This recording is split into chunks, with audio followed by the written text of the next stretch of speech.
ৰাজনীতিকৰ যিমানেই দম্ভ অহংকাৰ প্ৰতিপ্ৰতি নাথাকক কিয় এটা সময়ত যে সকলো তছনছ হৈ যায় জনতাৰ ওচৰত যে সকলো পানী আমি তিনিখন দেশৰ উদাহৰণে আমাক শেহতীয়াকৈ দেখুৱাই দিছে বিশেষকৈ যুৱ প্ৰজন্মটোৰ হাতত কি প্ৰচুৰ ক্ষমতা আছে শক্তি আছে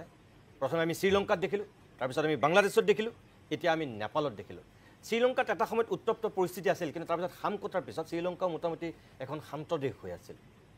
বাংলাদেশো মোটামুটি ঠিকেই আছিল চাবলৈ গ'লে নেপালটো বহুত শান্তিপ্ৰিয় দেশ হিচাপে নাম আছিল কিন্তু এই তিনিওখন দেশতে যদি আমি এটা চাওঁ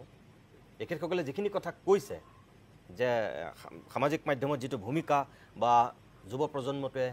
কিয় এনেকুৱা খং কৰিবলগীয়া হৈছে তেওঁলোক এফালতে বঞ্চিত তেওঁলোকৰ আকৌ শাসকসকলৰ সন্তান একেবাৰে সা সুবিধা লৈ ৰাজসুখত মগ্ন এফালে প্ৰতাৰিত প্ৰবঞ্চিত হোৱাৰ ক্ষোভ আৰু লাষ্টত গৈ শেষত গৈ এতিয়া এই পৰিৱেশ পৰিস্থিতিৰ সৃষ্টি হৈছে আপুনি নিজে নমস্কাৰ সকলোকে স্বাগতম জনাইছোঁ আৰম্ভ কৰিছোঁ আমাৰ আজিৰ অনুষ্ঠান অভিমতত আমি আজি দুটা বিশেষ বিষয়ক লৈ কিছু আলোকপাত কৰিম এটা হৈছে চুবুৰীয়া ৰাষ্ট্ৰ নেপালত শেহতীয়াকৈ যি গণ অভ্যুত্থান ঘটিছে প্ৰধানমন্ত্ৰী ৰাষ্ট্ৰপতিয়ে যি পদত্যাগ কৰিবলগীয়া পৰিৱেশ পৰিস্থিতিৰ উদ্ভৱ হৈছে সেই সন্দৰ্ভত আৰু আনটো হৈছে আমাৰ দেশৰ নতুন উপৰাষ্ট্ৰপতি নিৰ্বাচিত হৈছে দুয়োগৰাকী আছিল দক্ষিণৰ প্ৰাৰ্থী এই সন্দৰ্ভত আমি অকণমান অভিমতত আজি আলোকপাত কৰিম ষ্টুডিঅ'ত যিসকল ব্যক্তি এই মুহূৰ্তত আমাৰ লগত অতিথি হিচাপে আছে মই আপোনালোকক চিনাকি কৰি দিছোঁ আমাৰ মাজত আছে বিশিষ্ট ৰাজনৈতিক বিশ্লেষক লেখক ডক্টৰ আবু নাছেৰ ছৈয়দ আহমদ মই আপোনাক অনুষ্ঠানলৈ স্বাগতম জনাইছোঁ লেখক বিশ্লেষক ছাইদুল ইছলাম আছে মই ছাইদুল ইছলামকো অনুষ্ঠানলৈ স্বাগতম জনাইছোঁ আন এগৰাকী বিশিষ্ট লেখক ৰাজনৈতিক বিশ্লেষক ডক্টৰ ৰঞ্জিত সভাপণ্ডিত আছে মই সভাপণ্ডিত ডাঙৰীয়াকো অনুষ্ঠানলৈ স্বাগতম জনাই লৈছোঁ আন এগৰাকী ব্যক্তি হৈছে কংগ্ৰেছৰ মুখপাত্ৰ ওমান ৱাদুদ মই ওমান ৱাদুদকো অনুষ্ঠানলৈ স্বাগতম জনাইছোঁ আৰু বিজেপিৰ মুখপাত্ৰ হিচাপে আজিৰ অনুষ্ঠানৰ অতিথি কিশোৰ ভট্টাচাৰ্য মই তেখেতকো অনুষ্ঠানলৈ স্বাগতম জনাই লৈছোঁ মই প্ৰথমতে আবু ছৈয়দ নাছেৰ আহমেদ আপোনাৰ কাষলৈকে মই আহিছোঁ এই যে শেহতীয়াকৈ আমাৰ চুবুৰীয়া ৰাষ্ট্ৰখনৰ যিটো গণ অভ্যুত্থান আমি যদি চাওঁ 22 চনত শ্ৰীলংকাত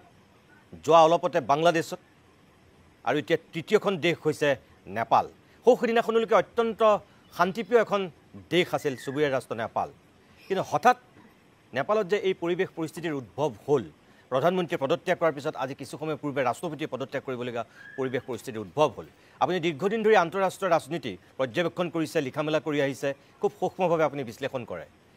শেহতীয়াকৈ এই নেপালৰ যি গণ অভ্যুত্থান আপুনি কি বুলি ভাবে এই সামাজিক মাধ্যমে আমাৰ শেহতীয়া যদি মই তিনিওখন ৰাষ্ট্ৰৰ কথা কওঁ তেনেহ'লে তিনিওখন ৰাষ্ট্ৰতে কিন্তু সামাজিক মাধ্যমৰ এটা বিশেষ ভূমিকা আছে আৰু ইয়ং ব্ৰিগেডটো বিশেষকৈ যুৱ প্ৰজন্মটোৰ এটা ইয়াত সাংঘাতিক ভূমিকা আছে আপুনি কেনেকৈ বিশ্লেষণ কৰিব প্ৰথমতে ক'ব লাগিব যে এক ধৰণৰ পুঞ্জীভূত ক্ষোভ সেইটো উদ্গীৰণ হৈছে হয় আৰু এই ক্ষোভটো এদিনীয়া নহয় এদিনতে ঘপকৈ এনেকুৱা ধৰণৰ ক্ষোভ এটা হ'ব নোৱাৰে হয় দীঘলীয়া প্ৰচেছত হৈ আছে নেপালত আগৰ পৰা অস্থিৰতা চলি আছিলে আজি বহুত বছৰ ধৰি চলি আছে প্ৰায় 24 বছৰ ধৰি চলি আছিল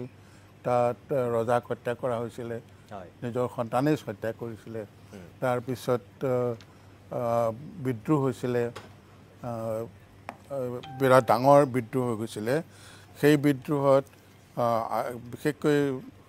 খুব বেছি ডাঙৰ ভূমিকা লৈছিলে দাহালে আৰু তেওঁক প্ৰচণ্ড বুলি জনা যায় হয় আৰু তথাপি তেওঁ চিফ মিনিষ্টাৰ এটা প্ৰাইম মিনিষ্টাৰ হৈছিলে তাৰপিছত ইটো পিছত সিটো চৰকাৰ পতন হৈছে গঠিত হৈছে আকৌ পতন হৈছে এনেকৈ বহুখিনি খেলি মেলি হৈ গৈ আছে তাৰপিছত আহিলে শেহতীয়াকৈ যোৱা মাৰ্চ মাহত ৰজাক বিচাৰি আন্দোলন আৰম্ভ হ'ল বহুতে কয় যে আগৰ ৰাজতন্ত্ৰক বিচাৰিলে সেই সময়ত তেওঁলোকে মানে যিসকল আগভাগ লৈছে তেওঁলোক বেছিখিনি কিন্তু যুৱ চামৰ মানুহে আছিলে কিন্তু তেওঁলোক ৰাজতন্ত্ৰক বিচাৰিছিলে তেওঁলোকে দেখিছিলে যে কমিউনিষ্টৰ শাসন হ'ল নেপাল কংগ্ৰেছৰ শাসন হ'ল তাৰপিছত দেখোন কোনো ধৰণৰ আমি সাধাৰণ মানুহে যুৱচামে বিশেষকৈ তেওঁলোকে সমস্যাৰ পৰা মুক্তি পোৱা নাই যুৱচামৰ মাজত আটাইতকৈ খেবৰ কাৰণটো হ'ল কি তেওঁলোকৰ যিটো নিবনুৱা সমস্যা এইটো এটা ভয়ংকৰ ৰূপ লৈছিলে তাৰ লগতে দেখিছিলে তেওঁলোকে যে যিসকল ৰাজনৈতিক নেতা আছে তেওঁলোকে এটা ফেবুলাছ জীৱন যাপন কৰিছিলে বিৰাট ডাঙৰ ধৰণৰ দুৰ্নীতি হৈছিল তেওঁলোকৰ ল'ৰা ছোৱালী বিদেশত পঢ়ে ভাল ভাল বিশ্ববিদ্যালয়ত পঢ়ে আৰু এওঁলোকৰ ল'ৰা ছোৱালী সাধাৰণ কলেজ বিশ্ববিদ্যালয়ত পঢ়ে তেওঁলোকে সা সুবিধা নাপায় আৰু যিসকলে বিদেশত পঢ়ে তেওঁলোকে প্ৰায় ছ'চিয়েল মিডিয়া ইউজ কৰি দেখে চোৱা আমি কেনেকুৱা ধৰণে আৰামত আছোঁ কেনেকুৱা ধৰণৰ ভালকৈ আমি পঢ়া শুনা কৰিছোঁ ইমান সুবিধা পাইছোঁ তেওঁলোকে প্ৰশ্ন হয় এই নতুন চামৰ প্ৰশ্ন হয় যে তোমালোকে এই যে যিখিনি সুবিধা পাইছা কেনেকৈ পাইছা এইটো কোনে দিছে নিশ্চয় কৰাপশ্যনৰ ফলেৰে তোমালোকে এনেকৈ গৈছা কৰাপশ্যনৰ ৰাস্তাৰেই গৈছা গতিকে এই ক্ষোভটো একেবাৰে পুঞ্জীভূত হৈ আছিলে যেতিয়া পুঞ্জীভূত হৈ অৱশেষত যেতিয়া ছ'চিয়েল মিডিয়া বন্ধ কৰি দিলে তাৰমানে ছ'চিয়েল মিডিয়া বন্ধ কৰাৰ কাৰণটো হ'ল কি যে এই পুঞ্জীভূত খঙৰ ক্ষোভৰ প্ৰত্যুত্তৰত তেওঁলোকেও ইউজ কৰিবলৈ ধৰিলে ছ'চিয়েল মিডিয়া তেতিয়া চৰকাৰ দেখিলে যে এইটো বৰ বিপদজনক হৈছে গতিকে ছ'চিয়েল মিডিয়া একেবাৰে বন্ধ কৰি দিব লাগে আৰু মানুহৰ মাজত যোগাযোগৰ একেবাৰে কোনো ধৰণৰ ব্যৱস্থা থাকিব নালাগে তেতিয়া আমি কণ্ট্ৰল কৰিব পাৰিম কিন্তু সেইটো বুমেৰাং হ'ল কাৰণ মানুহক এনেকৈ ধৰি বান্ধি ৰাখিব নোৱাৰে নহয় গতিকে তেওঁলোকে সেইকাৰণে স্বতঃস্ফূৰ্তভাৱে ওলাই আহিলে আৰু আজি পৰিৱেশ সৃষ্টি হ'ল হয় মই আকৌ আপোনাৰ কাষলৈ আহিম মই ডক্টৰ ৰঞ্জিত সভাপতি ডাঙৰীয়া মই আপোনাৰ কাষলৈ আহিছোঁ তেখেতে কিছু কথা কৈছে আপুনি ভাবেনে যে এই প্ৰতিবাদে আকৌ ৰাজতন্ত্ৰক ঘূৰাই আনিব তাক মই নিশ্চয় নাভাবোঁ ৰাজতন্ত্ৰ ঘূৰাই আনিব বুলি এইটো কোৱা কথা নহয় কাৰণ এতিয়া বিচাৰিলেও আচলতে এইটো ডেমক্ৰেচিৰ যুগ আচল গোটেই বস্তুটো হৈছে কি পুঞ্জীভূত বেদনা ক্ষোভ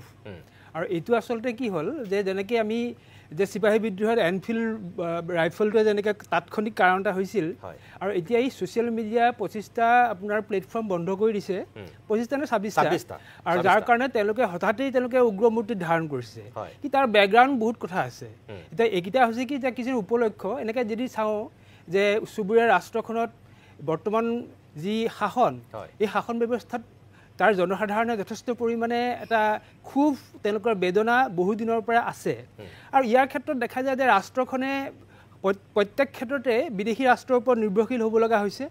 আৰু তেওঁলোকৰ বিশেষকৈ দুৰ্নীতি এটা বিশেষ কাৰণ আৰু এই দুৰ্নীতিটো এতিয়াৰ নহয় তেতিয়াৰ পৰা বহুত দিনৰ পৰা চলি আছে আৰু এতিয়া অলি যেতিয়া তেওঁ ৰাষ্ট্ৰপতি হ'ল গতিকে তাৰ পিছৰ পৰাই কি হ'ল যে তেওঁলোকে প্ৰধানমন্ত্ৰী হ'ল তাৰ পিছৰ পৰা বিদেশী ৰাষ্ট্ৰৰ লগত তেওঁ প্ৰত্যেক ক্ষেত্ৰতে যোগাযোগ কৰিব লগা হ'ল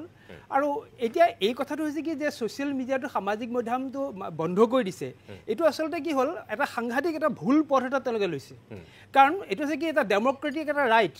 মানুহৰ ভইচ মাত বন্ধ কৰাৰ ক্ষমতাটো আচলতে নাই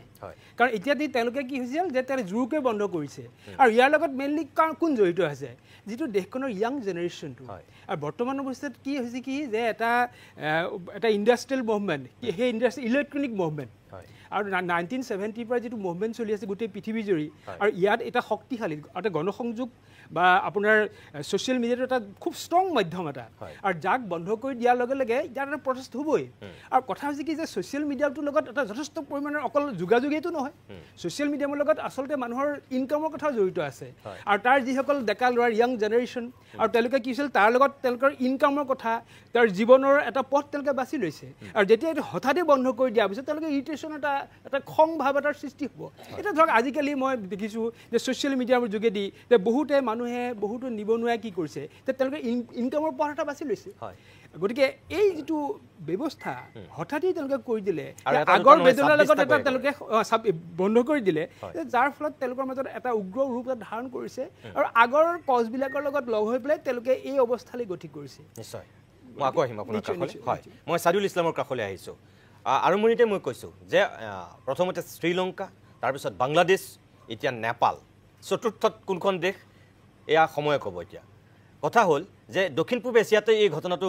সংঘটিত হৈ আছে ইয়াৰ যিখিনি প্ৰভাৱ আমি দেখিছোঁ সামাজিক মাধ্যমৰ যোগেদি কৰা আন্দোলনবিলাকৰ প্ৰভাৱ কেনেকুৱা হৈছে আমাৰ ভাৰতবৰ্ষতো সামাজিক মাধ্যমৰ যোগেদি আৰম্ভ হোৱা কিছু আন্দোলনৰ প্ৰভাৱ কিছু কিছু ক্ষেত্ৰত কেনেকুৱা ধৰণৰ হৈছে ভাৰতৰ লোকে দেখিছে আন্না হাজাৰে কৰা সেই আন্দোলনটো কেনেকুৱা পৰ্যায়ৰ পৰা কেনেকুৱা পৰ্যায়লৈ গতি কৰিলে আমি দেখিছোঁ আপুনি প্ৰথমতে যিটো কথা কৈছে যে চতুৰ্থখন দেশ কোনখন হ'ব মই ডেফিনেটলি ভাবোঁ যে ভাৰত নহয় তাৰ নোহোৱাৰ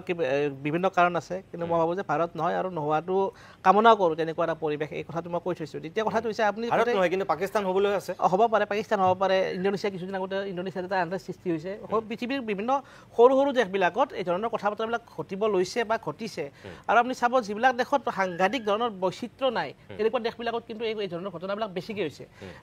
সেইটো এটা বেলেগ বিষয় মূল বিষয়টো এনেকুৱা যে ছ'চিয়েল মিডিয়াৰ যিটো প্ৰভাৱ এই সম্পৰ্কত ইতিমধ্যে বিভিন্ন যেতিয়া আন্দোলন আৰম্ভ হয় ভাৰততে আমি দেখিছোঁ কেইবাটাও আন্দোলন বা কা আন্দোলনৰ সময়তো দেখিছোঁ যে ছ'চিয়েল মিডিয়া এটা এক্টিভ ৰোল প্লে কৰে আৰু সেই ৰোলটো প্লে কৰে কাৰণে আমি যেতিয়া এটা আন্দোলনে বেলেগ ধৰণে গতিপথ এটা ল'বলৈ ধৰে সেই সময়তে ইণ্টাৰনেট ডিছৰাপশ্যনটো ফাৰ্ষ্ট এটা আজিকালি ধৰক 144তকৈ আগত যিটো কাম কৰিব লাগে এইটো হৈছে ছ'চিয়েল মিডিয়া বা ইণ্টাৰনেট ডিছৰাপশ্যন এইটো কাম আৰম্ভ হৈ যায় হৈছে আৰু বিভিন্ন আন্দোলনৰ সময়ত হৈছে মণিপুৰত হৈছে এনেকুৱা ধৰণৰ কথা বতৰাখিনি হৈছে এটা মূল বিষয়টো যদিও তাত ছ'চিয়েল মিডিয়া বেন কৰা বিষয়টো হৈছে তাত এই ধৰণৰ কথাটো ওলাইছে মই ভাবোঁ যে সেই বিষয়টোৰ লগত অন্যান্য যিবিলাক কাৰক ইতিমধ্যে ইমান দিন চলি আছিল সেই কাৰকবিলাকে বিশেষ ধৰণৰ প্ৰভাৱ এই গোটেই বিষয়টোত পেলাইছে আপুনি যদি চাই যে যিটো এই প্ৰটেষ্টটো আৰম্ভ কৰিছিল সেইটো আছিল হামি নেপাল বুলি এটা সংগঠন সেই এটা সামাজিক অনুষ্ঠান সেই অনুষ্ঠানৰ যিগৰাকী চেয়াৰপাৰ্চন সুধন গুৰুং তেওঁ কৈছে যে it is a response to government's action and কৰাপশ্যনতো তেওঁ খুব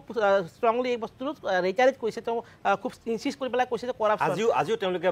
বক্তব্য দিছে গতিকে এই কৰাপশ্যন তাৰ কেইটামান বিষয় হৈছে এটা হৈছে ছ'চিয়েল মিডিয়া বেণ্ডৰ লগত তাৰ যিটো টুৰিজিম যিখন মাৰ্কেট সেই টুৰিজিম মাৰ্কেটখনৰ মেইন গোটেই কাৰবাৰটো চলে ছ'চিয়েল মিডিয়াৰ কেন্দ্ৰিকভাৱে তেওঁলোকে গোটেই বিষয়টো এনালাইজ কৰিছে বা তেওঁলোকে গোটেই বস্তুটো প্ৰসাৰ ঘটাইছে গতিকে তাৰ যিবিলাক লোকেল ইমিডিয়েট যিবিলাক টুৰিষ্ট গাইড আছে বা টুৰিষ্ট এজেঞ্চি আছে তেওঁলোকৰ ওপৰত প্ৰত্যক্ষভাৱে প্ৰভাৱ পৰিছে গতিকে তেওঁলোকে এই বিষয়টোত এটা সেই ধৰণৰ এটা হয়তো এটা প্ৰতিক্ৰিয়া প্ৰকাশ কৰাৰ এটা সম্ভাৱনা তাত আছিলেই তাৰ লগত জড়িত হৈ পেলাই যিবিলাক কৰাপশ্যন বা নেপো নেভিজ বুলি এটা কথা ওলাইছে নেপো নেভিজ বা নেপো কিডছ যিসকল ধনী মানুহৰ ল'ৰা ছোৱালী তেওঁলোকে যিটো জীৱন কটাইছে লেভিছ লাইফ কটাইছে যিবিলাক ৰাজনৈতিক ব্যক্তিৰ ল'ৰা ছোৱালীয়ে ডাঙৰ ডাঙৰ বিশ্বৰ বিভিন্ন ভাল ভাল শিক্ষানুষ্ঠানত পঢ়ি পেলাই তেওঁলোকে ছ'চিয়েল মিডিয়াত ফটো আপলোড কৰিছে সেইবিলাকৰ এটা ৰিয়েকশ্যন হৈছে গতিকে গোটেই বিষয়টো ক'ৰবাত ৰাজনৈতিকভাৱে সুবিধা লৈ পেলাই এটা শ্ৰেণীয়ে গোটেই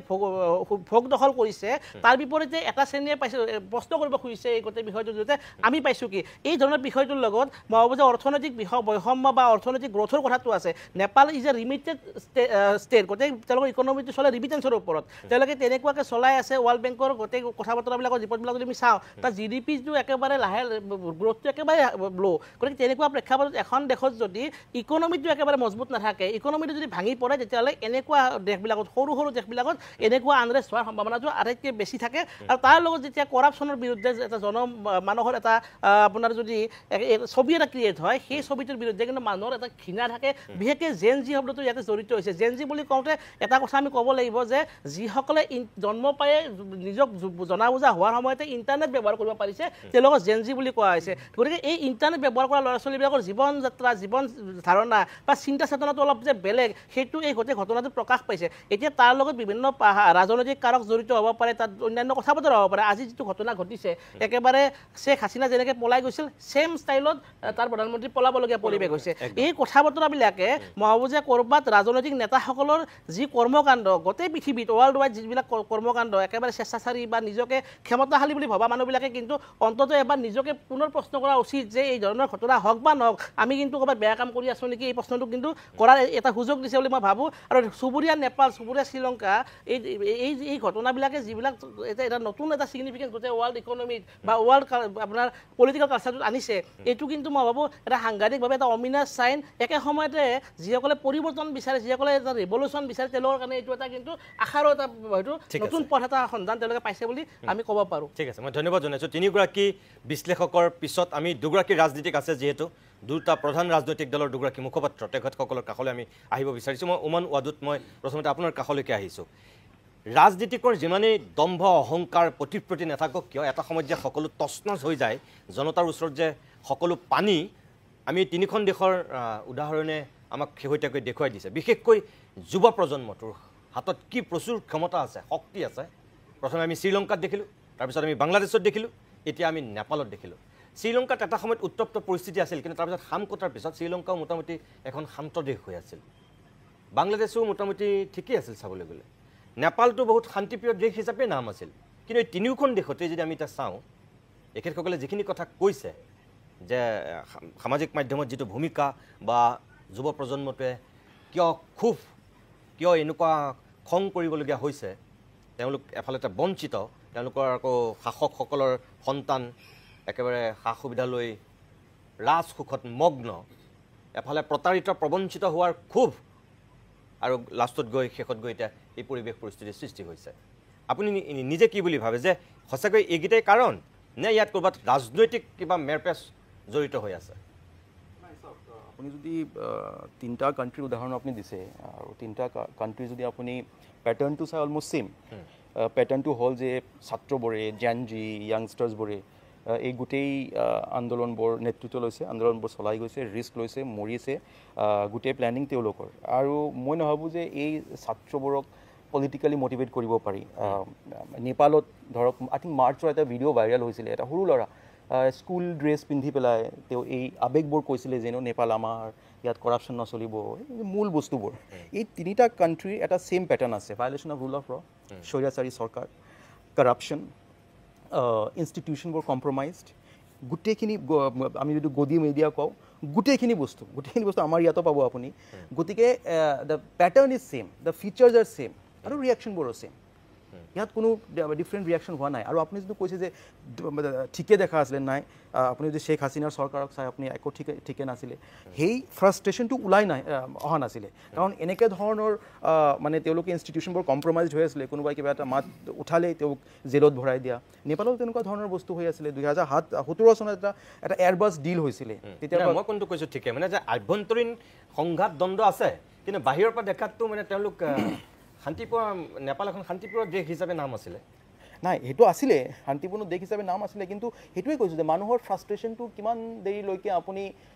কণ্ট্ৰল কৰি মানে ঢাকি থ'ব পাৰে সেই ফ্ৰাষ্ট্ৰেশ্যনটো ওলাই আহিব তেওঁলোক এতিয়া আপুনি যিমানখিনি আপুনি তেওঁলোকৰ কমেণ্ট চাই আছে যদি ছ'চিয়েল মিডিয়া বেন হৈছে খুলি দিছে অলপ দেৰি আগত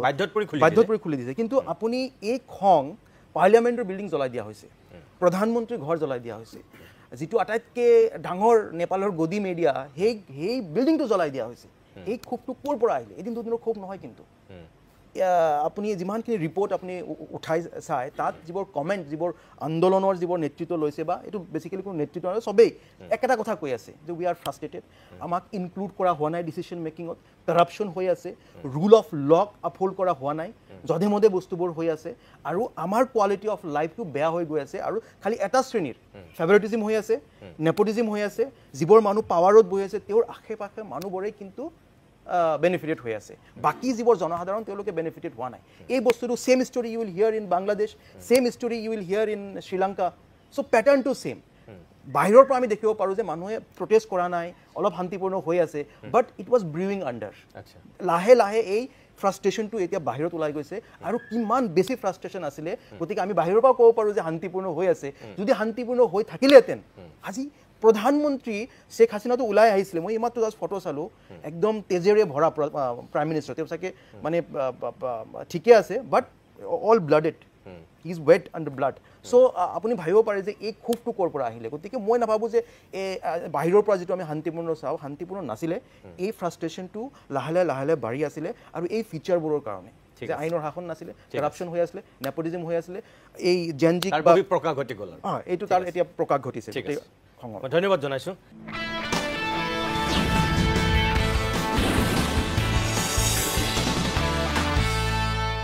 কিশোৰ ভট্টাচাৰ্য ভাৰতীয় জনতা পাৰ্টীৰ মুখপাত্ৰ মই আপোনাৰ কাষলৈ আহিছোঁ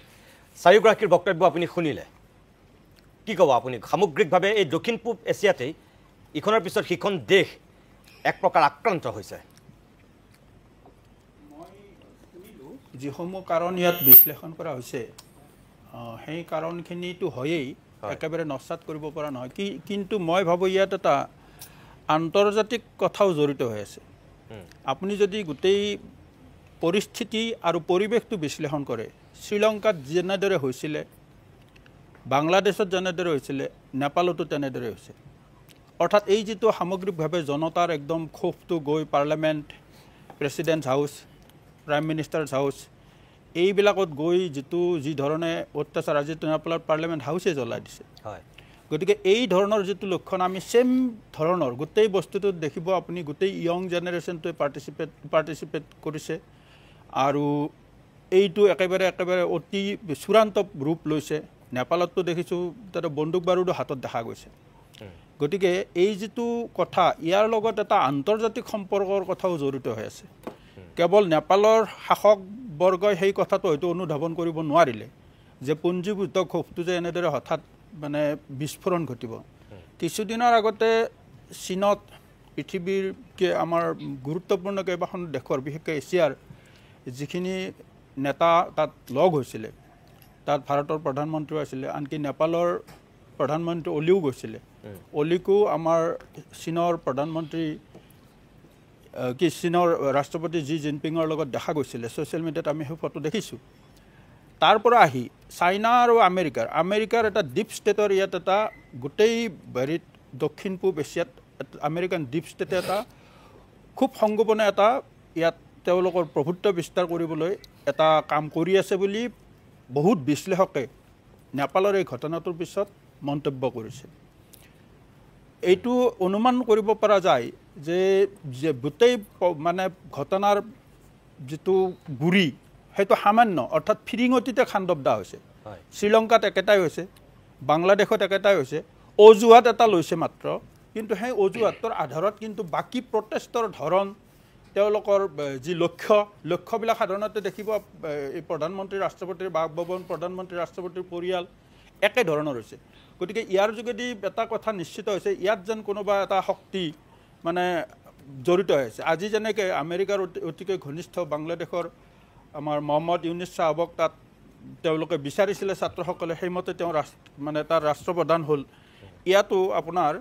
নেপালতো কি হৈছে তেওঁলোকৰ পচন্দ হ'ল বাহাদুৰ নহয় বলেন্দ্ৰ শাহক তেওঁলোকে প্ৰক্ষেপ কৰিছে ইয়ং জেনেৰেশ্যনটোৱে যে তেওঁলোকৰ পৰৱৰ্তী প্ৰধানমন্ত্ৰী হ'ব লাগে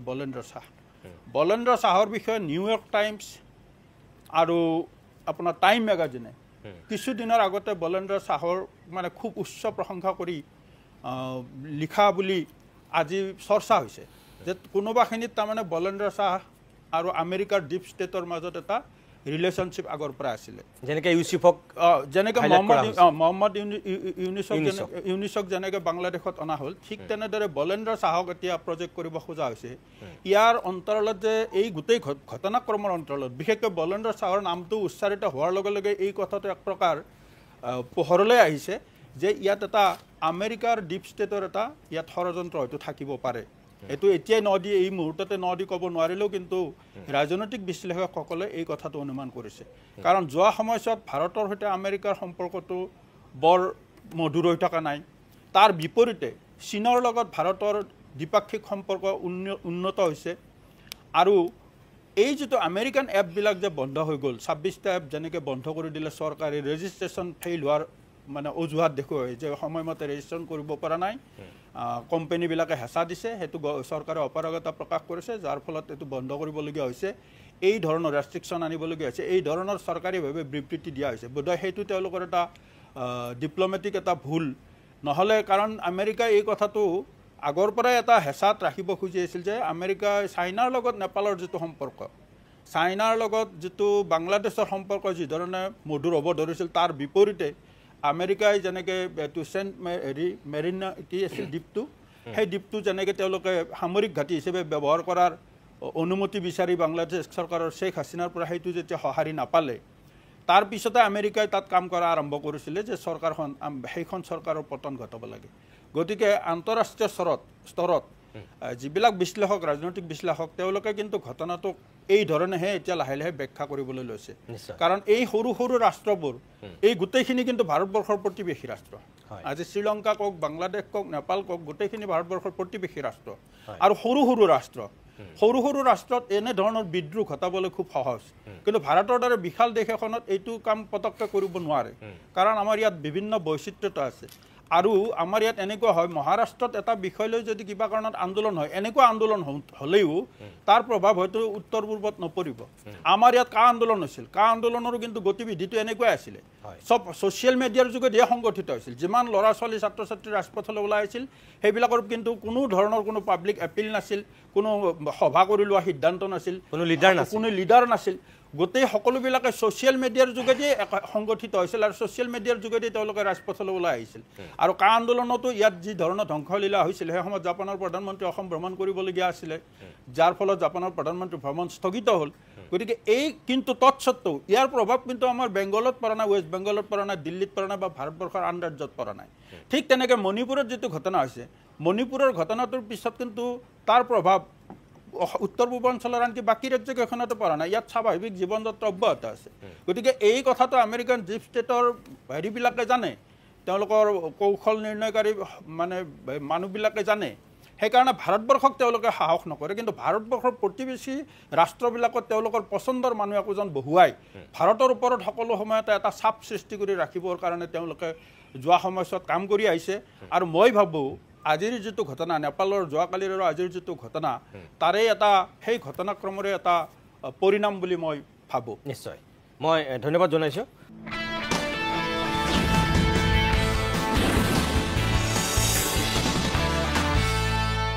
মই ডক্টৰ আহমদ ডাঙৰীয়া মই আপোনাৰ কাষলৈ আহিছোঁ এতিয়া কথা হ'ল যে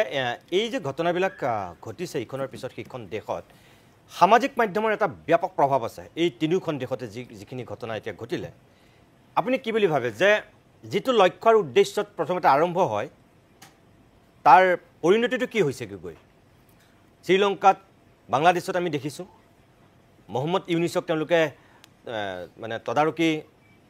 উপদেষ্টা হিচাপে ৰাখি পেলাই দায়িত্ব দিলে ইয়াতো এতিয়া কিশোৰ ভট্টাচাৰ্যই কোৱাৰ ধৰণে তেওঁলোকৰ চইচ আছে কোনে দেশখন চলাব লাগে তেওঁলোকে তেখেতৰ নেতৃত্ব বিচাৰিছে আগতীয়াকৈ কৈ দিছে হয় কথাটো হৈছে কি মানে আমি যিটো দেখিছোঁ ট্ৰেণ্ডটো সেই ট্ৰেণ্ড মানে ছ'চিয়েল মিডিয়া ইউজ কৰি পেলাই মানুহ একত্ৰিত হোৱাৰ যিটো টেণ্ডেঞ্চি সেইটো আমি 2008তে দেখিছিলোঁ প্ৰথমতে হেৰিত পাকিস্তানত হ'ল জেনেৰেল মুশ্বাৰফৰ এগেইনষ্টে এটা বিৰাট খুব মানুহৰ আছিলে আৰু সেইটো ছ'চিয়েল মিডিয়াৰ যোগেদি খুব প্ৰকাশ কৰিছিলে মালদ্বীপত মহম্মদ গাইমৰ বিৰুদ্ধে হ'ল তাত তেওঁ উপৰিলে তাৰপিছত আহিলে বেগম খালিদা জিয়াৰ বিৰুদ্ধে বাংলাদেশত 2008ত এই 2008 চনৰ এই চনটো বৰ ক্ৰুচিয়েল আছিলে তাত খালিদা জিয়াৰ ইলেকশ্যনত হাৰিলে শ্বেখ হাছিনা পাৱাৰলৈ আহিলে ভূটানত কিন্তু সেই কথা আগতীয়াকৈ গম পায় ৰজা জিগমি ৱানচুকে দৰ্জী ৱানচুকে তেওঁ আগতীয়াকৈ মানে এব্ডিকেট কৰিলে তেওঁ কনষ্টিটিউশ্যন মনাৰ্কি আৰম্ভ কৰি দিলে তেওঁ খুব চতুৰভাৱে গোটেইখিনি বৰ সুপৰিকল্পিতভাৱে কৰি দিলে পাকিস্তানত হ'ল তেনেকুৱা এই মানে সেইটো এটা ফ'ৰ্থ ৱেভ অফ ডেম'ক্ৰেচি বুলি কয় ফ'ৰ্থ ৱেভ অফ ডেম'ক্ৰেচি এটা চলি গ'ল সেইটো কিন্তু গোটেই বস্তুটো চলিছিলে ছ'চিয়েল মিডিয়াৰ যোগেদি সেইকাৰণে এই ছ'চিয়েল মিডিয়াৰ যিটো পাৱাৰ যিটো শক্তি সেইটো কোনো ওলাই কৰিব নোৱাৰে আৰু আজি একেটা ধৰণৰ ঘটনা তাত হৈছে কিন্তু তাৰ লগতে অলপ সাৱধান হ'ব লাগিব এইধৰণে সাৱধান হ'বলৈ মই ভাবোঁ মোৰ হয়তো ভুলো হৈছে এতিয়া যদি এইটো বস্তু হেৰি হয় এই আন্দোলনবিলাক খুব স্পণ্টেনিয়াছ হয় খুব ডিচিপ্লিন ৱে নহয় খেলি মেলিকৈ হয় তেনেহ'লে তাৰ কিন্তু হেৰি ফলাফল বৰ ভাল নহ'ব বহুত দিনৰ আগতে লেনিনে এটা কথা কৈছিলে যে বিপ্লৱবিলাক যিসকলে অৰ্গেনাইজ কৰে তেওঁলোক খুব ডিচিপ্লিন আৰু সুপৰিকল্পিত মানুহ হ'ব লাগিব নহ'লে কিন্তু কেয়াছ হ'ব আৰু সেই কথাটো অন্য ছ'চিয়েল চায়েন্সেও কৈছিলে যেনে ডাৰ্কামে কৈছিলে যে কেয়াছ হ'বলৈ দিব নালাগে মানুহৰ খুব থাকে হতাশা থাকে হয় তাৰ প্ৰকাশ হ'বই লাগিব কিন্তু সেইটো যদি খেলি মেলিকৈ হয় কেঅটিক ৱে হয় বেমেজেলেৰে হয় তেনেহ'লে তাৰ ফলাফল সেই বস্তুটোৱে বাংলাদেশত এতিয়া হৈছে আজি বাংলাদেশত চৰকাৰ বদলি হয় শ্বেখ হাছিনা বদলি হৈ গ'ল কিন্তু তাৰ অৱস্থাটো ভাল হৈছে জানো তাততো ফাণ্ডামেণ্টেল মৌলবাদীবিলাকে আহি ব্যাপক উত্থান ঘটিছে তাত মই সেইটোকে ক'ব বিচাৰিছোঁ সেইকাৰণে এইবিলাক ক্ষেত্ৰত অলপ সাৱধান হ'ব লাগিব নেপালৰ মানুহখিনিও এই যিসকল ডেকা ল'ৰা ছোৱালী ওলাই আহিছে তেওঁলোকক সাৱধান হ'ব লাগিব যে আমাৰ দেশখনো আৰু এখন বাংলাদেশ নহয় সেইটো কথা চিন্তা কৰিব লাগিব নহ'লে গোটেই তেওঁলোকৰ পাৰপাছটো ভুল হৈ যাব আৰু সেইটো বিফল হ'ব হয় মই ডক্টৰ সভাপণ্ডিত ডাঙৰীয়া মই এই কথাটোকে মানে তেখেতৰ পৰা জানিব বিচাৰিছিলোঁ যে সামাজিক মাধ্যমেৰে আৰম্ভ হোৱা এই আন্দোলনবিলাকৰ পৰিণতিটো কি হৈছে গৈ এতিয়া ধৰি লওক যে গণতান্ত্ৰিক দেশ এখনত আন্দোলন প্ৰতিবাদ ধৰ্ণা এইটো হ'বই এটা শান্তিপূৰ্ণভাৱে এইটো কৰিব পাৰে কিন্তু শেহতীয়াকৈ এই সামাজিক মাধ্যমৰ যিটো ট্ৰেণ্ড আৰম্ভ হৈছে এইটো কিন্তু প্ৰত্যেকখন ৰাষ্ট্ৰৰ কাৰণে অলপ ভাবুকিস্বৰূপ এতিয়া ধৰক যি ধৰণে ভাঙি পিটি লণ্ডভণ্ড কৰি একদম জুই জ্বলাই দিয়া হৈছে খঙৰ হয় বাৰু তাত শাসকৰো দুখ আছে সেইটোতো সঁচাই কিন্তু হ'লেও আমিতো গণতান্ত্ৰিক প্ৰক্ৰিয়াখনত বিশ্বাস কৰা মানুহ প্ৰত্যেকখন দেশতে আপুনি বাংলাদেশতে চাওক আপুনি নেপালতে চাওক আপুনি শ্ৰীলংকাতে চাওক ইয়ং জেনেৰেশ্যনটোত যিসকলে এই কামটো কৰিছে তেওঁলোক অশিক্ষিত নহয় তেওঁলোক সুশিক্ষিত আৰু উচ্চ শিক্ষিত আৰু তেওঁলোকে যেতিয়া প্ৰধানমন্ত্ৰীৰ বিচনাত গৈ জঁপিয়াই জ্বলাই দিছে বা গোটেই তাত থকা আহাৰ পাতি খাই চেচ কৰি পেলাইছে টিভি ভাঙিছে বিচনা জ্বলাই দিছে যিমানবিলাক কৰিছে একেটা ষ্টাইল শ্ৰীলংকাত যেনেকুৱা হৈছিলে বাংলাদেশত একে হৈছে বাংলাদেশত যেনেকুৱা হৈছে আপোনাৰ এতিয়া নেপালত হৈছে তাৰমানে এইটো টেলিভিশ্যন বা ছ'চিয়েল মিডিয়াই এই দৃশ্যটো সম্প্ৰসাৰিত কৰি আছে নেকি আৰু যদি এইটো হয় তেতিয়াহ'লে কিন্তু আগন্তুক দিনত দেখোন প্ৰত্যেকখন ৰাষ্ট্ৰতেই প্ৰতিবাদৰ আন্দোলনৰ ধৰ্ণাৰ ভাষা পৰিভাষা সলনি হ'ব নাই কথাটো হয় কিন্তু কথা হৈছে কি যদি আপুনি গোটেই পৃথিৱীৰ যিমানবিলাক আমি বিপ্লৱ বিদ্ৰোহ প্ৰত্যেকবিলাক ক্ষেত্ৰতে যদি আমি চাই দেখিব যে প্ৰত্যেকটো মুভমেণ্টৰ এগেইনষ্টে বা তাৰ লগত কোনে আছিল য়াং জেনেৰেশ্যনটোৱে আছে হয় আজি য়াং জেনেৰেশ্যনটোক আমি দোষাৰোপ কৰিছোঁ কিন্তু আগৰ যদি হিষ্ট্ৰীবিলাক আমি চাওঁ দেখিম তাতো য়াং জেনেৰেশ্যনে বিদ্ৰোহ আৰম্ভ কৰিছে হয় আমাৰ অসমৰ আন্দোলনটোৱে এটা ডাঙৰ প্ৰমাণ নহয় জানো ছাত্ৰ আন্দোলনটো এতিয়া কথা হৈছে কি যে ছাত্ৰসকলৰ আন্দোলন কৰিছে য়াং জেনেৰেশ্যনে আন্দোলন কৰিছে তেওঁলোকৰ গাইডেন্সটো প্ৰিন্সিপলটো ডাঙৰ কথা যে তেওঁলোকে কিবা এটা তেওঁলোকক গাইড দিছে কোনে আৰু যেতিয়ালৈকে গাইড দিয়া নাযায়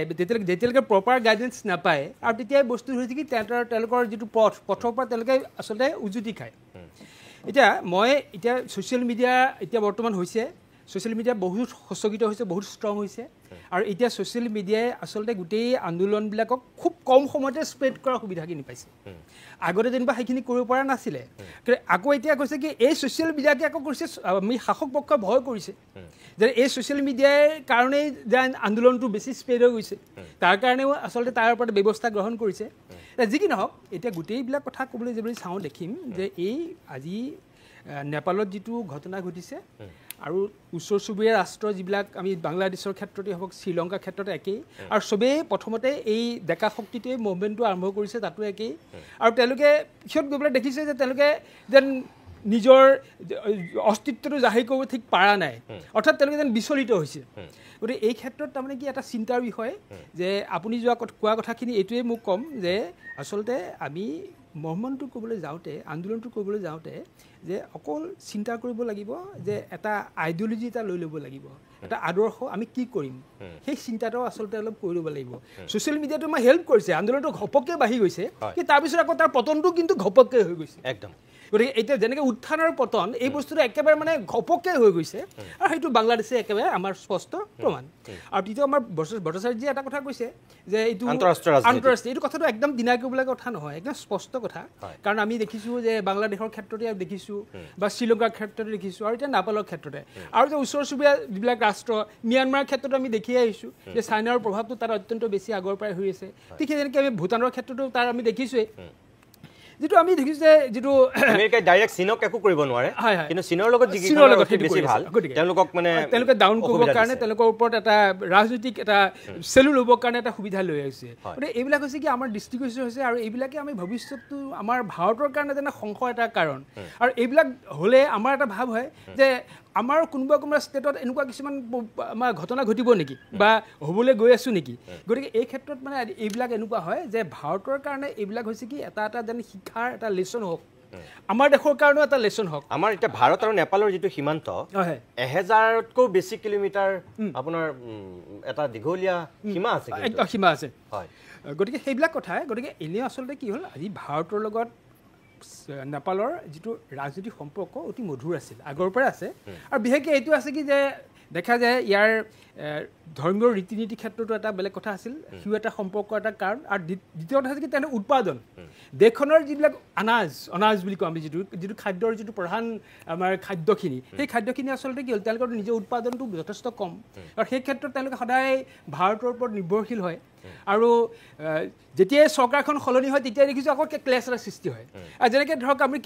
কে পি অলি যেতিয়া আপোনাৰ হেৰি হ'ল, তাৰ প্ৰধানমন্ত্ৰী হ'ল, তাৰ ঠিক পিছতে দেখিছোঁ যে তেওঁ গৈ পেলাই কি হ'ল, প্ৰথম গৈ পেলাই তেওঁ চাইনা পালেগৈ, কিন্তু তেওঁ ইণ্ডিয়ালৈ নাহিলে। তাৰ পিছতে কিন্তু বুজি পালে এইটো আমাৰ ষ্টেপটো ভুল হ'ল, আমি ইণ্ডিয়ালৈ যাব লাগিব। ঠিক তেনেকৈ যে আমি দেখিছোঁ যে এইবিলাক দেশে ভাৰতৰ পৰা যেন অকণমান বিচ্যুৰিত হৈছে, আঁতৰি গৈছে, আৰু তেওঁলোকে যেন এটা লগে লগে আকৌ শিক্ষাও লাভ কৰিছে। গতিকে মই ভাবোঁ যে এই দেশবিলাকে প্ৰকৃততে যিটো আমাৰ ভাৰতৰ লগত যিটো সম্পৰ্ক, ৰাজনৈতিক সম্পৰ্কটো, আৰু লগতে ইয়াত সাংস্কৃতিক কথা এটা জড়িত, এই গোটেই কথাবিলাক যেন আকৌ ভালকৈ চিন্তা কৰিব লাগে, আৰু তেনেকুৱা পৰিৱেশ এটা যেন সৃষ্টি কৰিব লাগে, বা তেনেকুৱা পৰিৱেশ এটা হওক, এনেকুৱা এটা মই ভাবোঁ তাৰমানে এনেকুৱা চিন্তা এটা মই কৰোঁ। নিশ্চয়। আমি আকৌ অকণমান সময়ৰ কাৰণে বাণিজ্যিক বিৰতি ল'ম। বিৰতিৰ পিছতে আমি দেশৰ আজি উপৰাষ্ট্ৰপতি নিৰ্বাচনৰ সন্দৰ্ভত কিছু কথা পাতিম। এই বিষয়টোৰ ক্ষেত্ৰত তেখেতসকলে যিখিনি বক্তব্য আগবঢ়ালে আপোনালোকে নিজে শুনিছে, দেখিছে, গম পাইছে। আগন্তুক দিনত আমি মন কৰিম যে সঁচাকৈয়ে আন্তঃৰাষ্ট্ৰীয় ৰাজনীতিৰ বাবে এই এছিয়া মহাদেশৰ, দক্ষিণ পূব এছিয়াৰ এই ৰাষ্ট্ৰবিলাকত এনেকুৱা অস্থিৰতা বিয়পিছে,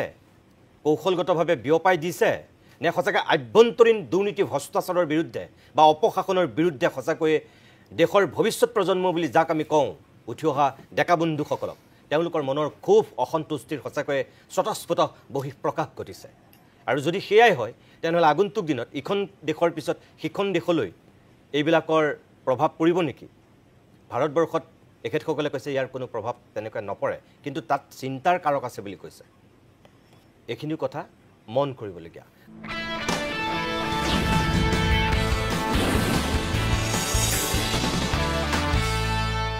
আজি নতুনকৈ যিহেতু উপৰাষ্ট্ৰপতি নিৰ্বাচিত হৈছে সেই সন্দৰ্ভতে অকণমান কথা পাতিম।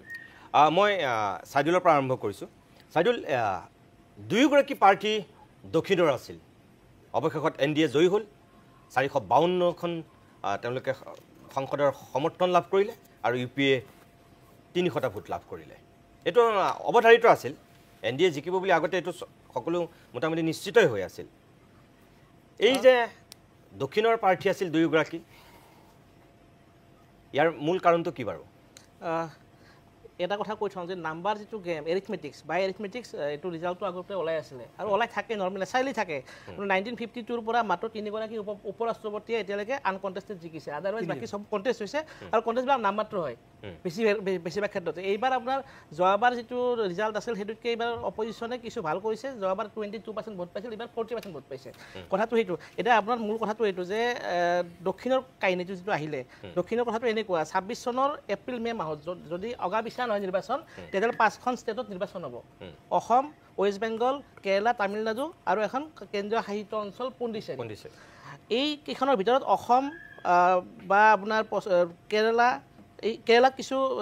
অসম আৰু পণ্ডিচেৰী বাদ দি পেলাই বাকী কেইখনত বিজেপিৰ কাৰণে কিছু খেলা অলপ বেলেগ বেলেগ অংক আছে।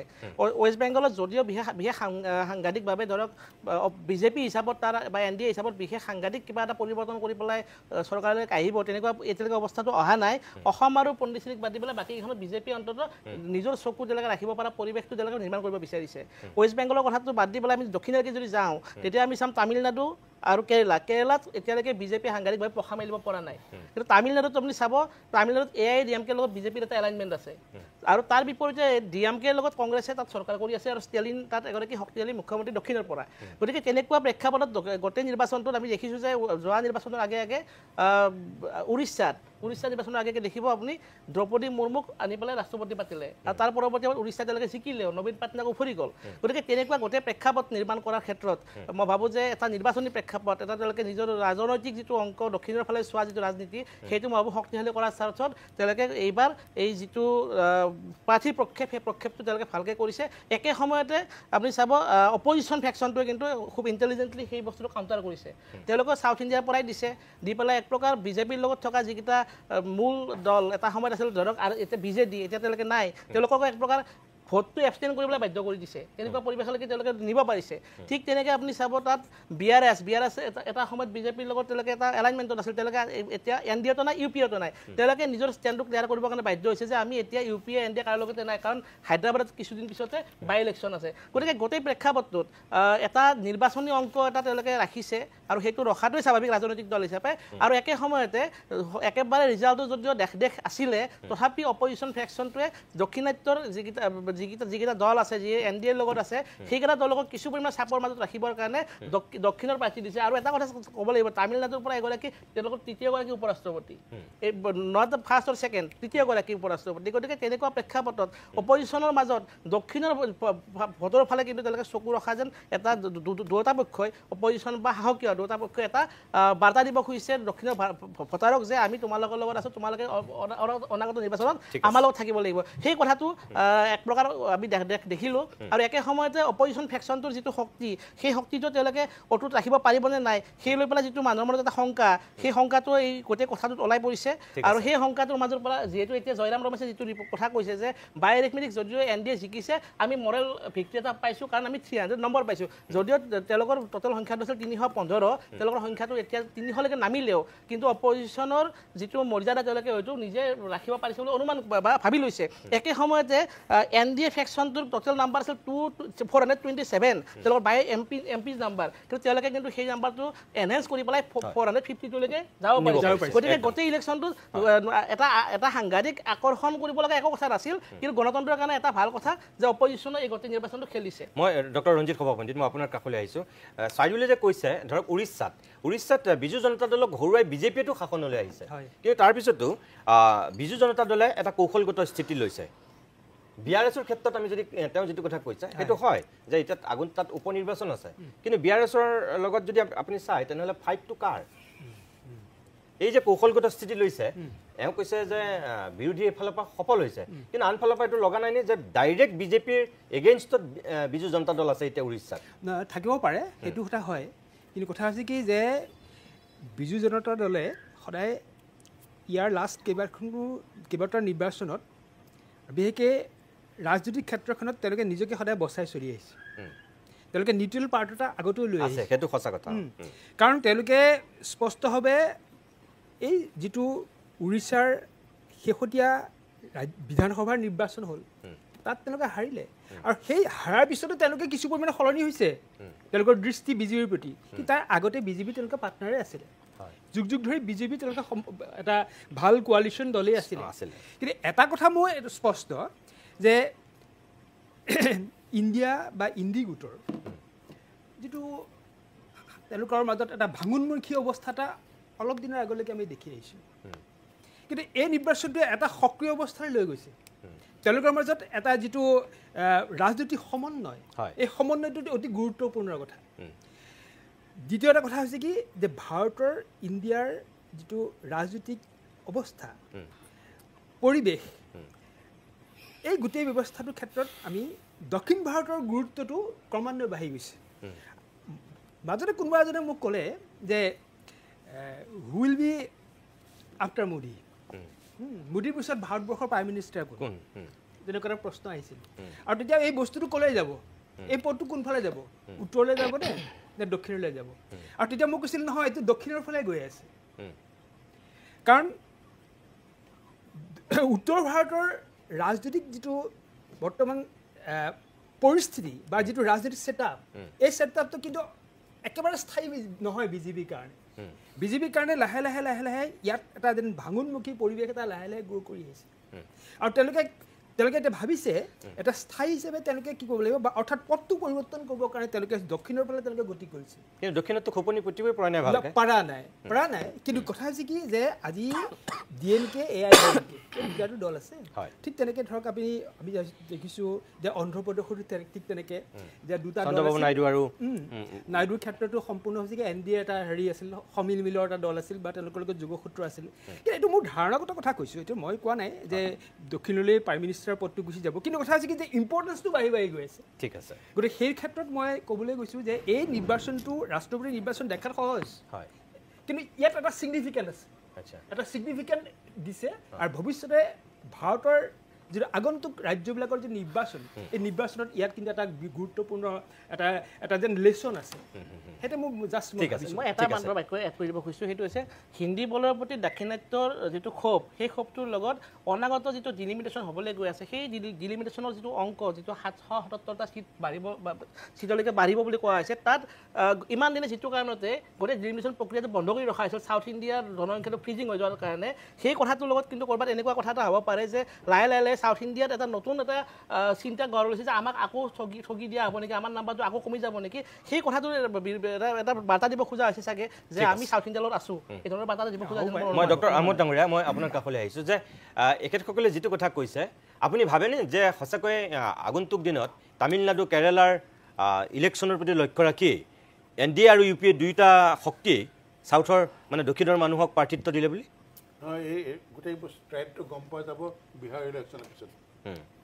বিহাৰ ইলেকশ্যনত যদি বিজেপি মিত্ৰ দলে ভাল ফল দেখুৱাব নোৱাৰে তেতিয়া অলপ চিফ্ট কৰিব কিন্তু সেইটো একেবাৰে খাটাং কথা বুলি মই ভাবোঁ মোৰ ভুল হ'ব পাৰে কিন্তু মই ভাবোঁ যে বিহাৰৰ নিৰ্বাচনটো বৰ ক্ৰুচিয়েল হৈ আছে আৰু সেইটোৱে কিছু ধাৰা এটা দিশ এটা দেখুৱাই দিব পাৰে আৰু এটা কথা ঠিক আমি যিমানেই নকওঁ মই ভাবোঁ দেই যে হিন্দী বলয়ৰ যিটো প্ৰভাৱ ভাৰতৰ ৰাজনীতি সেইটো নকমে সেইটো অক্ষুণ্ণ থাকিব গতিকে তাৰ মাজতে যদি কিবা জেগা উলিয়াই দিব পাৰে দক্ষিণত তেতিয়া বেলেগ কথা কিন্তু দক্ষিণত পেকেটে বিজেপি বা মিত্ৰ দলে এটা কিবা কৰিব পাৰিব বুলি মই নাভাবোঁ টেকনিকেল কৈছোঁ ঠিক আছে ধন্যবাদ মই ডক্টৰ অ'কে ওমান আদুত মই আপোনাৰ কাষলৈ আহিছোঁ শেষত এটা কথা বিজেপি আজি কৈ আছে যে আপোনালোকে হাৰিম বুলি জানেই তাৰপিছতো জানিও আপোনালোকে খেলিব লাগে কাৰণেহে নিৰ্বাচনটো খেলিলে স্পষ্ট অংক আগতীয়াকৈ হৈ আছিল আনকি অসমৰ সাংসদেও কৈছে অসমৰ মন্ত্ৰীও কৈছে এই কথাটো I beg to disagree. চাওক ইয়াত দক্ষিণ ভাৰতৰ কথা কোৱা হৈছে যে বাৰ্তা দিয়াৰ কাৰণে চেষ্টা কৰা হৈছে আমাৰ যিটো বাৰ্তা হয় আমাৰ বাৰ্তাটো ইজ ভেৰি ক্লিয়াৰ মই জাষ্ট আপোনাক কেইদিনমান আগত লৈ যাব বিচাৰিম যে এই পৰিস্থিতিটো কিয় এৰাইজ হ'ল এই পৰিস্থিতিটো এইকাৰণে এৰাইজ হ'ল যে জগদীপ ধনখৰ যোনে উপ ৰাষ্ট্ৰপতি আছিলে তেওঁ ৰিজাইন দিবলগীয়া হ'ল আৰু তেওঁ কৈছিলে হেল্থ ইছ্যু নাছিলে জগদীপ ধনখৰ এনেকুৱা এজন মানুহ যোনে কৈছিলে যে 142 আৰ্টিকল 140 অফ দ্য কনষ্টিটিউশ্যন যিটো নেকি আমাৰ সুপ্ৰিম কোৰ্টৰ কমপ্লিট জাষ্টিছ কৰাৰ কাৰণে এটা আৰ্টিকেল হয় তাক তেওঁ নিউক্লিয়াৰ মিছাইল বুলি কৈছিলে তেওঁ নিজকে একলব্য RSS বুলি কৈছিলে এনেকুৱা ধৰণৰ মানে চাইকোফাঞ্চি কৰা মানুহ গৈ পেলাই এটা ইণ্ডিপেণ্ডেণ্ট ডিচিশ্যন লৈছিলে কি যে এজন জাজক ইম্পিচ কৰাৰ কাৰণে যিটো মোশ্যন হয় সেই মোশ্যনটো তেওঁ এপাৰেণ্টলি তেওঁ বিজেপিক নোসোধাকৈ তেওঁ বস্তুটো আগবঢ়োৱাৰ কাৰণে এটা পদক্ষেপ লৈছিলে তাৰ কাৰণে এপাৰেণ্টলি দ্য বিজেপি ৱাজ এম্বাৰেছড এণ্ড তেওঁক মেছেজ দিয়া হ'ল যে আপুনি গুচি যাওক তেওঁ ৰিজাইন দি পেলাই গুচি গ'ল এতিয়ালৈকে ক'ত গ'ল আমি নাজানো এই পৰিস্থিতিৰ পাছত আমাৰ যিজন কেণ্ডিডেট বি সুদৰ্শন ৰেড্ডি তেওঁ কিন্তু সুপ্ৰিম কোৰ্টৰ জাজ হৈ পেলাই ৰিটায়াৰ হৈছে আৰু গুৱাহাটী হাইকোৰ্টৰ চিফ জাষ্টিছ আছিলে এটা সময়ত গতিকে this is not about south this is about constitutionalism versus partisanism মানে এতিয়া আপুনি চাওক আমাৰ যিজন কেণ্ডিডেট তেওঁৰ জাজমেণ্টটো চাওক সালৱাৰ জুডুমৰ যিটো জাজমেণ্ট হয় যিটো নাক্সেলেটৰ যিটো জাজমেণ্ট আছিলে তাত তেওঁ কৈছিলে যে এই মানুহবোৰক আপুনি চিভিলিয়ানবোৰক আপুনি আৰ্ম কৰিব নোৱাৰে ব্লেক ৰামজেঠ মাদানী এটা কেছ কৰিছিলে ব্লেক মানিৰ ওপৰত সেইটো জাজমেণ্ট তেওঁ দিছিলে ব্লেক মানি ঘূৰাই অনাৰ কাৰণে জাজমেণ্ট তেওঁ দিছিলে SIT ফৰ্ম কৰিছিলে so' he is an epitome of equality justice and someone who upholds constitution democratic institutionবোৰক uphold কৰা এজন মানুহ আপুনি NDA candidate চাওক তেওঁ RSSৰ মানুহ হয় তেওঁ বিজেপিৰ দুবাৰকে আই থিংক MP আছিলে তাৰপিছত ঝাৰখণ্ড তাৰপিছত নাই আগতে MP আছিলে তেওঁ ঝাৰখণ্ড আৰু মহাৰাষ্ট্ৰৰ তেওঁ গভৰ্ণৰ আছিলে গতিকে এজন পাৰ্টিচান মানুহ গুচাই পেলাই আৰু এজন পাৰ্টিচান মানুহ আনিছে আমাৰ ইণ্ডিয়া ব্লকৰ যিটো বাৰ্তা আছিলে that was to save the soul of the democracy দলীয় ব্যক্তিক দিয়া নাছিল আপুনি দ্যাট ইজ হোৱাট আমি দলীয় ব্যক্তি বাদে দিওঁ এনেকুৱা এজন মানুহ যিজন মানুহে সদায় ইনষ্টিটিউশ্যনক আপহোল্ড কৰিছে আৰু এই ৰাজ্য ভিপিৰ যিটো আপোনাৰ ইনষ্টিটিউশ্যন হয় কনষ্টিটিউশ্যন এটা ইনষ্টিটিউশ্যন হয় বহুত ডাঙৰ এটা ইনষ্টিটিউশ্যন হয় ইণ্ডিপেণ্ডেণ্ট ইনষ্টিটিউশ্যন হয় সেইটো কিন্তু বিজেপিয়ে কম্প্ৰমাইজ কৰিছে আমি এইটোক আপহেল কৰাৰ কাৰণে আমাৰ কেণ্ডিডেট আছিলে আৰু লাষ্ট পিচ অফ ইনফৰমেশ্যন যে 2022 যিজন আমাৰ কেণ্ডিডেট আছিলে আমি আই থিংক 26% ভোট পাইছিলোঁ এইবাৰ আমি 40% ভোট পাইছোঁ আমাৰ 100% এটেণ্ডেঞ্চ আছে চ' আমাৰ যিটো বাৰ্তা সংবিধানক ৰক্ষা কৰাৰ কাৰণে ডেমক্ৰেটিক ইনষ্টিটিউশ্যনবোৰ ৰক্ষা কৰাৰ কাৰণে তাৰ কাৰণে আমি মাৰবান্ধি দিছোঁ মই আপোনাক ধন্যবাদ জনাইছোঁ আপুনি খুব সুন্দৰ কথা এটা কৈছে কিন্তু তাৰপিছতো মই আৰু এটা কথা সুধিম আজি বিৰোধীত থকাৰ কাৰণেহে হাৰিম বুলি জানি পেলাই গণতন্ত্ৰ ৰক্ষা কৰাৰ স্বাৰ্থত কংগ্ৰেছ আৰু UPA এইটো সিদ্ধান্ত যদি লৈছে যেতিয়া জিকাৰ স্বাৰ্থত যেতিয়া থাকে যিটো শক্তিত থাকে তেতিয়াতো কংগ্ৰেছে এইটো স্থিতি নলয় APJ আব্দুল কালামৰ নিচিনা মানুহক কংগ্ৰেছে সমৰ্থন কৰা নাছিল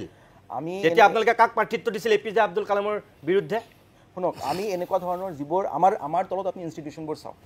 আমাৰ তলত যিমান ইনষ্টিটিউশ্যন আছিলে আপুনি supreme court high court ED CBI election commission of India তাৰ ইণ্ডিপেণ্ডেঞ্চ আছিল নে নাই আজি আপুনি কম্পেয়াৰ কৰি চাওক যে এই ইনষ্টিটিউশ্যনেল ইণ্ডিপেণ্ডেঞ্চ তেতিয়া কেনেকুৱা আছিলে কংগ্ৰেছ চৰকাৰৰ অধীনত আৰু এতিয়া কেনেকুৱা আছে আপুনি ডিফাৰেঞ্চটো একদম ইট ইজ ভেৰি এপাৰেণ্ট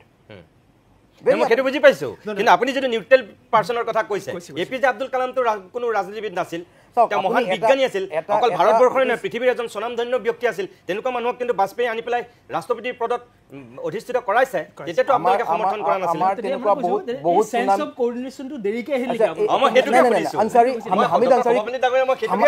হামিদ আনসাৰী কোন আছিলে হামিদ আনসাৰী কোন আছিলে তাৰ আগত যিমান ৰাষ্ট্ৰপতি হওক উপৰাষ্ট্ৰপতি হওক আমাৰ ইয়াৰ পৰা ফখৰুদ্দিন আহমেদ যিজন নেকি ফ্ৰীডম ফাইটাৰ আছিলে তেওঁ ৰাষ্ট্ৰপতি হৈছে গতিকে যিমান মানুহ আমাৰ ফালৰ পৰা গৈছে বা কংগ্ৰেছ পাৰ্টিয়ে ছাপোৰ্ট কৰি বনাইছে এই এনেকুৱা ধৰণৰ পাৰ্টিচন কিন্তু তেওঁলোকে নাছিলে যিটো নেকি এতিয়া হৈ আছে আপুনি চাওক যে এজন VP ভাইচ প্ৰেচিডেণ্ট তেওঁ ৰিজাইন দিছে তেওঁৰ খবৰ খাতিয়ে নাই ঠিক আছে এনেকুৱা ধৰণৰ অৱস্থা কেতিয়া হৈছিল আপুনি কওকচোন ঠিক আছে মই কিশোৰ ভট্টাচাৰ্য মই অনুষ্ঠানটো শেষ কৰিম শেষবাৰৰ কাৰণে আপোনাৰ কাষলৈ আহিছোঁ সঁচাকৈ ৰাষ্ট্ৰপতি আৰু উপৰাষ্ট্ৰপতি আটাইতকৈ আমাৰ এই সৰ্বোচ্চ দুটা পদত থকা ব্যক্তিসকল দলৰ ঊৰ্ধত থকাটো দেশৰ জনতাই কিন্তু বিচাৰে চাগৈ কিন্তু যোৱা কিছুদিন ধৰি সেইটো হোৱা নাই আগতে উপৰাষ্ট্ৰপতি সকলেই ৰাষ্ট্ৰপতি হৈছিল এতিয়া বহুত বছৰ হ'ল উপৰাষ্ট্ৰপতি আৰু ৰাষ্ট্ৰপতি হোৱাগৈ নাই এতিয়া ৰাষ্ট্ৰপতি একদম পুৰা বেলেগ ধৰণৰ মানুহ আৰু এতিয়া এনেকুৱা হৈছে লাহে লাহে যে প্ৰধানমন্ত্ৰীৰ ব্যক্তিত্বতকৈ ৰাষ্ট্ৰপতিজন একেবাৰে মুজুকা মৰা ৰাবাৰ ষ্টাম্প টাইপৰ মানুহ এজনহে যেন লাগে এইটো কংগ্ৰেছৰ দিনতো আৰম্ভ হৈছে এইটো তেখেতসকলে বেয়া পাব নালাগে আৰু এতিয়াতো আৰু বেছি হৈছে এই ট্ৰেণ্ডটো আৰম্ভ হৈছিলে কংগ্ৰেছৰ দিনতে প্ৰথম কেইবছৰমান আৰু যিটো আপুনি দলীয় প্ৰাৰ্থিত্বৰ কথা কৈছে সেইটোতো কংগ্ৰেছৰ সময়ততো গোটেইবিলাক কংগ্ৰেছী মানুহে ৰাষ্ট্ৰপতি উপৰাষ্ট্ৰপতি হৈছিলে গতিকে আজি তেখেতসকলে অপজিশ্যনত থাকি তেখেতসকলে কৈছে আমি ইনষ্টিটিউশ্যনৰ মানুহ এজনক দিছোঁ আমি পলিটিকেল পাৰ্টিৰ ঊৰ্ধত গৈছোঁ আৰু মোৰ ক'ব লগা কথাখিনি ইতিমধ্যে আপুনি নিজেই ক'লে যে কালামৰ ক্ষেত্ৰত সেইটো কিয় নহ'ল আৰু যদি কংগ্ৰেছে এনেকুৱাই কৰে ঠিক আছে বাৰু দলীয় টিকটত খেলিলেও ভূপেন হাজৰিকাৰ ক্ষেত্ৰত তেখেতসকলে এটা উদাৰতা দেখুৱাব পাৰিলেহেঁতেন আমাৰ সাংস্কৃতিক জগতৰ বা অসমৰ এগৰাকী পুৰুধা ব্যক্তি হিচাপে সেই ভূপেন হাজৰিকাকোতো হৰুৱা হৈছিলে কংগ্ৰেছৰ হাততে 2004 চনত বিজেপিৰ প্ৰাৰ্থী হিচাপে যেতিয়া ইলেকশ্যন খেলিছে আৰু ভূপেন হাজৰিকাকো নহয় ভূপেন হাজৰিকাকো কিন্তু আনিছিল নহয় ভূপেন হাজৰিকা কম্পেৰিজনটো একদম ঠিক নহয়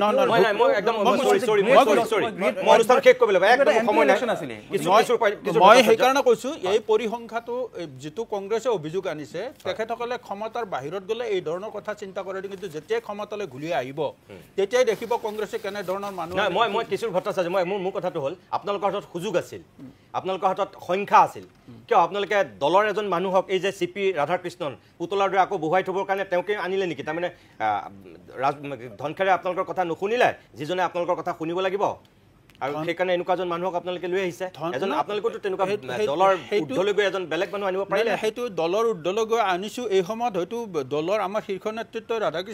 ৰাধাকৃষ্ণনক আপুনি কেনেকৈ ক'লে তাৰমানে আপুনি এইটো ক'ব খুজিছে নেকি যে ৰাধাকৃষ্ণন বেয়া মানুহ নাই কোৱা নাই ৰাধাকৃষ্ণন উপৰাষ্ট্ৰপতি হিচাপে যোগ্য মানুহ হিচাপে মই কোৱা নাই মই কৈছোঁ যে এখেতসকলে এনেকুৱা নহয় যে দলৰ সাংসদ আছিল তেখেত মহাৰাষ্ট্ৰৰ ৰাজ্যপাল আছিল তেনেহ'লে তেখেতেতো সাংবিধানিক পদ গ্ৰহণ কৰি আহিছে গতিকে তেখেতে আন এটা সাংবিধানিক পদলৈ যাব এই কথাটো আপত্তি কৰিবলগীয়া কি আছে ঠিক আছে ধন্যবাদ ৰাজ্যপালৰ পৰা তেওঁ উপৰাষ্ট্ৰপতি হৈছে উপৰাষ্ট্ৰপতিৰ পৰা তেওঁক ৰাষ্ট্ৰপতিলৈ আপোনালোকে উত্তৰণ ঘটাওক যোগ্যতালৈকে আমাৰ ঠিক আছে CP ৰাধাকৃষ্ণন উপৰাষ্ট্ৰপতি হৈছে আমিও অভিনন্দন জনাইছোঁ সৰ্বপল্লী ৰাধাকৃষ্ণনৰ 5 ছেপ্টেম্বৰত শিক্ষক দিৱস হৈ গৈছে সৰ্বপল্লী ৰাধাকৃষ্ণনৰ পিছত আন এজন ৰাধাকৃষ্ণন উপৰাষ্ট্ৰপতি হৈছে দেশৰ প্ৰথমগৰাকী উপৰাষ্ট্ৰপতি আছিল সৰ্বপল্লী ৰাধাকৃষ্ণন দ্বিতীয়গৰাকী ৰাষ্ট্ৰপতি হৈছিল সেইগৰাকী সৰ্বপল্লী ৰাধাকৃষ্ণন এতিয়া এই CP ৰাধাকৃষ্ণনক আন এজন ৰাধাকৃষ্ণন এতিয়া উপৰাষ্ট্ৰপতি হৈছে আমি আশা কৰিম ভাৰতীয় জনতা পাৰ্টীৰ NDA চৰকাৰে এখেতকো এদিন ৰাষ্ট্ৰপতি বনাওক আৰু ৰাষ্ট্ৰপতিৰ মৰ্যাদা উপৰাষ্ট্ৰপতিৰ মৰ্যাদা অটুট ৰাখক আপোনালোক পাঁচোগৰাকীকে বহুত বহুত ধন্যবাদ জনাই আজিৰ এই বিশেষ অভিমত অনুষ্ঠানটিৰ মানুহতেই